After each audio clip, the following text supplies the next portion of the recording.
ನೋಡಯ್ಯ, ಮನುಷ್ಯ ದುಃಖದಲ್ಲಿದ್ದಾಗ ಮನಸ್ಸು ತುಂಬಾ ವೀಕ್ ಆಗಿರುತ್ತೆ. ಕಿವಿ ಹಿತ್ತಾಳೆ ಕಿವಿ ಆಗ್ಬಿಡುತ್ತೆ. ಆ ಕಿವಿಯಲ್ಲಿ ನಾವೇನೇ ಊದಿದ್ರು ಸೌಂಡ್ ಬರುತ್ತೆ ಕಣಯ್ಯ. ಹಾಗಂತ್ಯಾ? ಈಗ ವಿಕ್ರಾಂತು ಪಲ್ಲವಿ ಪ್ರೀತಿ ಸಿಗದೆ ವೀಕ್ ಆಗಿದ್ದಾನೆ. ಇಂಥ ಟೈಮಲ್ಲಿ ನಾವು ಬಿತ್ತಿರೋ ವಿಷಬೀಜ ಹೆಮ್ಮರವಾಗಿ ಬೆಳೆಯುತ್ತೆ. ಪ್ರೀತಿಸೋದಿರ್ಲಿ, ಪಲ್ಲವಿ ಅಂದ್ರೆ ಸಾಕು ದ್ವೇಷಿಸೋಕೆ ಶುರು ಮಾಡ್ತಾನೆ. Wow, super. ಸೂಪರ್. ಅವಳು ಬದುಕಿರೋವರೆಗೂ ಇದೇ ಮನೇಲಿ ಬಿದ್ದಿರ್ಬೇಕು.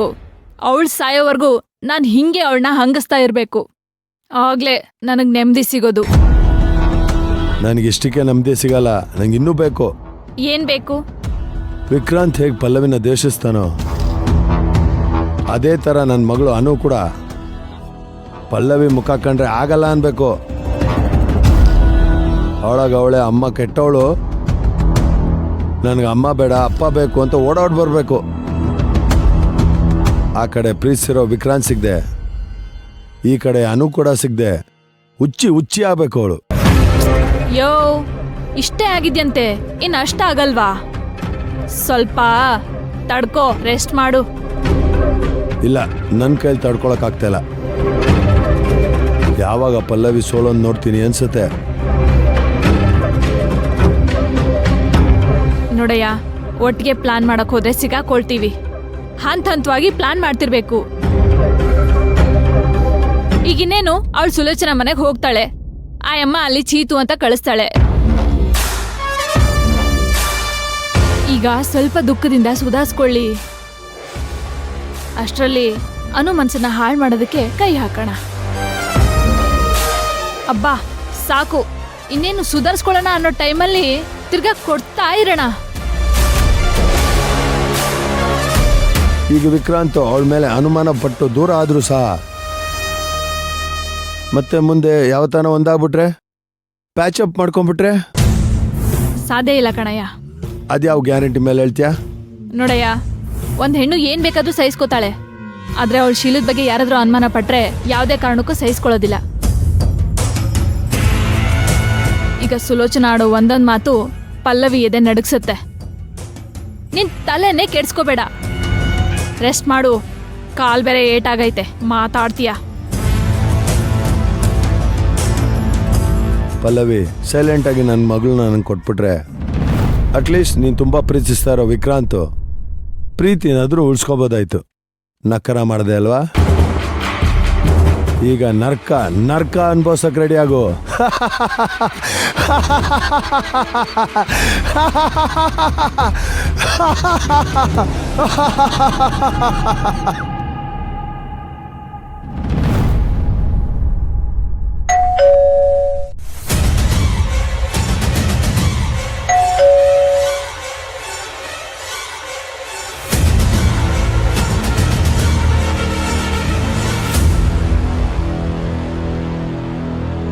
ಅಮ್ಮ ನಮಸ್ತೆ.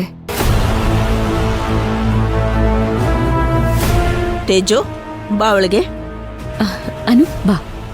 ನಾನ್ ಬರಕ್ ಹೇಳಿದ್ದು ಬರೀ ತೇಜುಗ್ ಮಾತ್ರ, ಇನ್ಯಾರಿಗೂ ಅಲ್ಲ.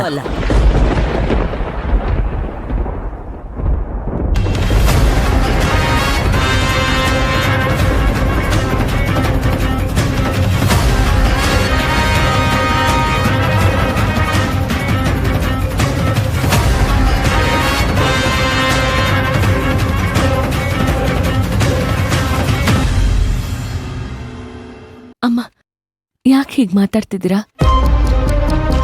ನನ್ ಮೇಲೆ ಏನಾದ್ರು ಬೇಜಾರಾ? ಬೇಜಾರು ಅಂತ ಕೇಳ್ತ್ಯಾ? ಯಾಕೆ, ನೀನ್ ಮಾಡಿರೋದೆಲ್ಲ ಮರ್ತೋಯ್ತಾ? ಆಗಿದ್ದೆಲ್ಲ ಆಗೋಯ್ತು. ಅದನ್ನೇ ಮನಸ್ಸಲ್ಲಿಟ್ಕೊಂಡು ಎಷ್ಟು ಅಂತ ಸಾಧಿಸ್ತೀರಮ್ಮ? ನಿಮ್ ಮಗಳು ಕಳ್ಳನ್ ಜೊತೆ ಸಂಸಾರ ಮಾಡ್ಬೇಕು ಅಂತ ಇದ್ದಿದ್ರೆ ಇಷ್ಟೆಲ್ಲ ಆಗ್ತಿತ್ತಾ? ಅಮ್ಮ, ಯಾಕೆ ಹೀಗೆ ಮಾತಾಡ್ತಿದ್ದೀರಾ? ಎಲ್ಲಾ ಸಮಸ್ಯೆನೂ ಪರಿಹಾರ ಮಾಡ್ಕೋಬೇಕು ಅಂತಾನೆ ನಾನು ವಿಕ್ರಾಂತ್ ಅವ್ರನ್ನ ಮೀಟ್ ಮಾಡೋದಕ್ಕೆ ಇಲ್ಲಿಗೆ ಬಂದಿದ್ದು. ಆಹಾ, ಎಷ್ಟು ಚೆನ್ನಾಗಿ ನಾಟಕ ಆಡ್ತೀಯ. ಸಮಸ್ಯೆನೇ ಮನೆಯಲ್ಲಿ ಇಟ್ಕೊಂಡು ಹೋಗಿ ಸಮಸ್ಯೆ ಬಗೆಹರಿಸ್ಕೊಳ್ಳೋದಕ್ಕೆ ಇಲ್ಲಿ ತನಕ ಬಂದಿದ್ದಾಳಂತೆ. ಒಂದು ಕ್ಷಣ ಇಲ್ಲಿ ನಿಂತ್ಕೋಬೇಡ, ಹೋಗ್ತಾ ಇರೋ.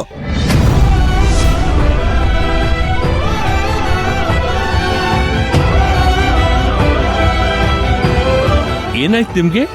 ತುಂಬಾ ಒಳ್ಳೆಯವ್ರ ತರ ನಾಟಕ ಆಡ್ಬೇಡಿ ಸದಾಶಿವಯ್ಯ ಅವರೇ. ನಿಮ್ ಮಗಳ ಬಣ್ಣ ನಾಟಕ ಎಲ್ಲ ನನಗ್ ಚೆನ್ನಾಗಿ ಅರ್ಥ ಆಗಿದೆ. ಮೊದಲೇ ಇಲ್ಲಿಂದ ಹೋಗಿ.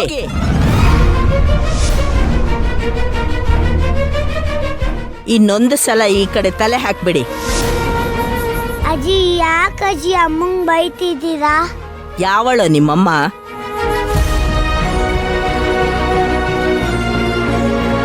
ಸತ್ತು ಸ್ವರ್ಗದಲ್ಲಿದ್ದಾಳಲ್ಲ ನನ್ನ ಮಗಳು, ಅವಳು ಕಣೋ ನಿಮ್ಮಮ್ಮ, ಇವಳಲ್ಲ. ದಾರಿನಲ್ಲಿ ಹೋಗಿರೋ ಮಾರಿನೆಲ್ಲ ಅಮ್ಮ ಅಂತ ಕರಿಬೇಡ.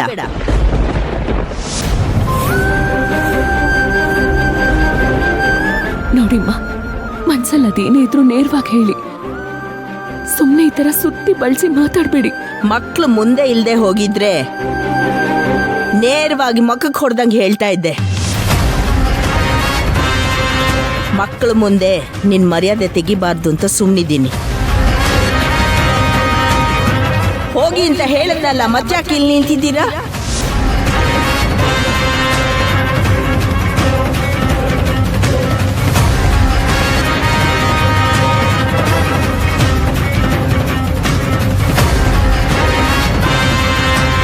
ಮಾವ, ಬನ್ನಿ ಹೋಗೋಣ.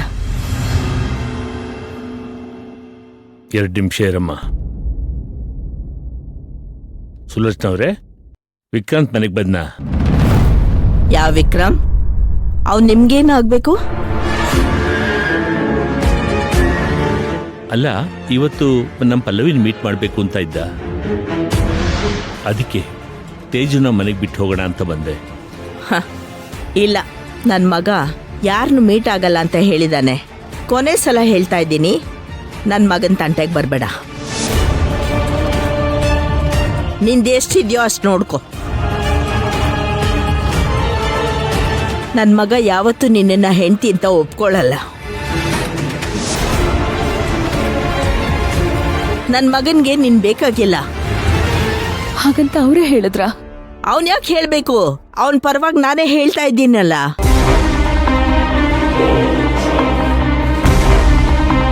ಅಮ್ಮ, ನಾನ್ ಸಮಸ್ಯೆನ ಬಗೆಹರಿಸಕ್ಕೆ ಅಂತ ಬಂದಿರೋದು.